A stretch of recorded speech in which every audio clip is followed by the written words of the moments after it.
All right, ready to dive in. Today, we're tackling something I think we can all relate to. Oh, yeah. What's that? Failure. You know those setbacks, those moments where you feel like you've hit a wall? I think we've all been there. But what if those so-called failures are actually essential for long-term success? Okay, now that's interesting.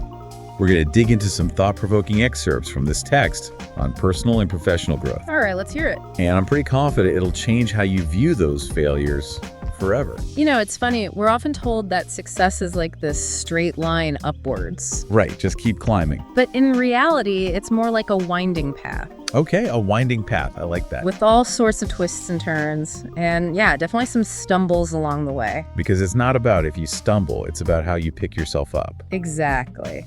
So what does our source have to say about reframing these inevitable stumbles? Well, it challenges that traditional view of failure as this big, scary monster. You know, the one lurking in the shadows. Yeah. Waiting to just completely derail our dreams. Like it's the end of the world. Right.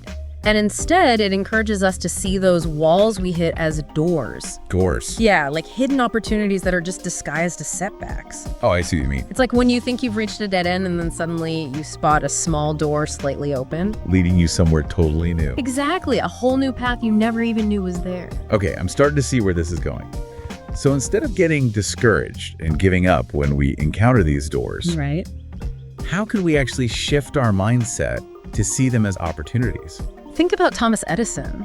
I mean, he didn't just magically invent the light bulb. True, it wasn't an overnight success. He famously said that he found 10,000 ways that wouldn't work 10,000 ways. before he finally found the right solution. Wow. And he didn't see those 10,000 attempts as failures. I guess not.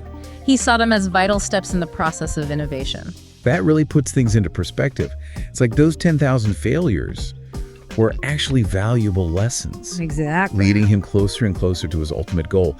And that's what we often miss, right? Yeah. We get so caught up in the setback that we don't always see the valuable feedback it's giving us. Right. Have you ever had an experience where a misstep actually taught you more than just a straight up success? Absolutely. And our source highlights that it's in those moments of failure Okay. where we're forced to confront our limitations, really analyze what went wrong. So we can learn from it. Exactly. Take J.K. Rowling, for instance. Oh, good example. She was rejected by 12 publishers before finding a home for Harry Potter. You know, everyone knows that story, but I never really thought about how she used those rejections to her advantage. It's incredible, right? Yeah. She didn't just keep sending out the same manuscript again and again. So what did she do? She used each rejection as a chance to revive, To make it even better. to refine her story, and ultimately to create something truly remarkable. And look at it now. It's a global phenomenon. It's that resilience, that ability to turn setbacks into fuel for growth. That's what sets successful people apart. Okay, I'm definitely feeling more inspired already. So we've redefined failure as a stepping stone, not a roadblock. Love it. But how do we actually cultivate that resilience? That ability to bounce back stronger. Well, the source suggests that every time we face a setback and choose to keep going, we're basically building our resilience muscle. Okay, I see where you're going with this. Just like with physical exercise, the more we challenge ourselves, the stronger we become. So it's not about avoiding challenges or setbacks altogether. Yeah. It's about learning to navigate them effectively. Exactly. So you come out on the other side with more grit and determination. Precisely. It's about realizing that setbacks aren't deviations from our goals. They're an integral part of the journey. I love that. Setbacks is part of the journey, not a detour. That's a complete shift in perspective. It really is. And to really understand that idea of setbacks being part of the journey, the source uses this really powerful analogy. Oh, A child learning to walk. okay. I'm intrigued. How does a wobbly toddler Right. relate to, achieving our big life goals? Well, imagine that child taking their first steps, right? Yeah. They stumble, they fall. Yeah, they probably get a few bumps and bruises along the way. Exactly. But each time they fall, what do? They get back up They get back up. and they try again. And eventually they learn to walk. That's true. They don't see those stumbles as failures. Right. They see them as necessary steps in the process of learning. It's so true. It's such a simple but profound way to look at it. We don't criticize a child for falling while they're learning to walk. No. We encourage them to get back up and try again. Right. So why are we so hard on ourselves when we stumble as adults? Exactly. And that's where self-compassion comes in. Okay. The source really stresses the importance of being kind to ourselves, especially after setbacks. It's so easy to just beat yourself up. Oh, it's so easy to fall into that trap of self-criticism. Yeah. But that just keeps us stuck in this cycle of negativity and fear. I'm totally guilty of that. When things don't go my way, Yeah. my instinct is to just dwell on it. To beat yourself up about it. Yeah. Yeah. But how do we actually practice self-compassion, Yeah, when we're feeling discouraged or disappointed. When we're in that moment? Yeah. It starts by just recognizing that we're human and we're all going to make mistakes. Of course. Instead of berating yourself for a misstep, try talking to yourself. Okay. The way you would talk to a friend in the same situation. That's a good point. You wouldn't tell your friend they were a failure, would you? Probably not. You'd offer them support, encouragement. Right, and maybe even a little bit of humor to lighten the mood. Exactly. We have this double standard, Yeah. where we're so much kinder and more forgiving to others Way harsher on ourselves. than we are to ourselves. But if we can extend that same compassion to ourselves, Yeah. we create a much more supportive environment for growth and learning. That's a really good point. And along with self-compassion, Yeah. the source also emphasizes the importance of reflection.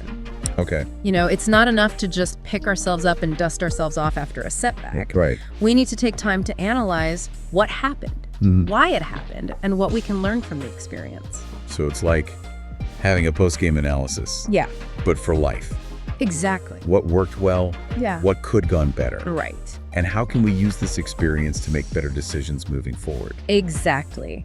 By asking ourselves these questions, we can actually extract valuable insights from our setbacks and use them to inform our future actions. It's about turning those experiences into wisdom that guides us towards our goals.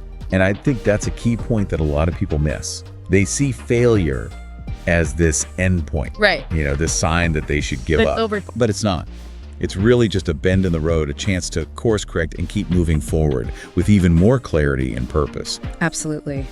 And that brings us to the final and perhaps most empowering point that the source makes. Okay. Failure, when viewed correctly, becomes fuel for future success. Okay, I'm ready. Tell me how we turn those so-called failures into rocket fuel. All right. Well, every time we stumble, we gain valuable experience, Okay. we build resilience, Yeah. and we refine our skills. We're getting better each time. And all of those things bring us closer to our goals, even if it doesn't feel like it at the time. It's like we're collecting these little puzzle pieces of knowledge and experience. Okay. And eventually they all fit together to create this bigger picture of success. So instead of fearing failure, we should actually embrace it Yeah. as a necessary part of the process. Love it. Knowing that each setback is ultimately setting us up for something even greater. Right. It's a complete paradigm shift, but I think it's so empowering. It is. And that's what makes this deep dive so fascinating. Yeah. It's not just about understanding failure. It's about understanding its potential. I like that. It's about seeing setbacks not as roadblocks, but as detours that can lead us to unexpected and fulfilling destinations. And I think that's a perfect note to end on. Yeah. What about you? What are your final thoughts on all of this? Yeah, it really is about shifting that perspective. Like, we've been given this new lens to view setbacks and challenges. Right. Instead of seeing them as threats, Yeah, we can start to see them as opportunities. I love that. Yeah. Trading in a lens of fear for a lens of possibility. And it leads us perfectly to our source's final message. Oh, yeah. A call to action for all of us. And what's that? Well, it encourages us to not be intimidated by, the potential for stumbles, Okay. but to embrace challenges head on, to welcome the unknown, knowing that each setback is simply setting the stage for the next step in our journey, So instead of shrinking back from those challenges, we should actually lean into them. knowing they're going to make us stronger, more resilient, and ultimately more successful in the long run. Exactly. It's like that saying, fall 7 times, stand up 8. I like that. It's not about avoiding falls altogether. Right. It's about having the courage and the determination to get back up each time we stumble. And that's such a powerful message for anyone who's ever felt discouraged by setbacks or failures. It's a reminder that those experiences are not the end of the story. They're just the beginning of a new chapter. Beautifully put. And that's the beauty of failure, isn't it? What is it? It has this power to redirect us, to refine us, and ultimately to lead us to a destination that is even more meaningful than we could have imagined. So as we wrap up this deep dive into the power of failure, We hope you're walking away with a fresh perspective and a renewed sense of hope. Remember those stumbles, those setbacks, those moments where you feel like you've hit a wall. They're not the end of the journey. They're simply signposts, pointing you in a new and potentially even more exciting direction. And remember, the most successful people, they aren't the ones who avoid failure. They're the ones who learn from it and keep moving forward. So embrace the challenges, welcome the unknown, and never stop growing. Thanks for joining us on this deep dive. We hope you gained some valuable insights that you can apply to your own life and journey. Until next time, keep exploring, keep learning, and keep diving deep.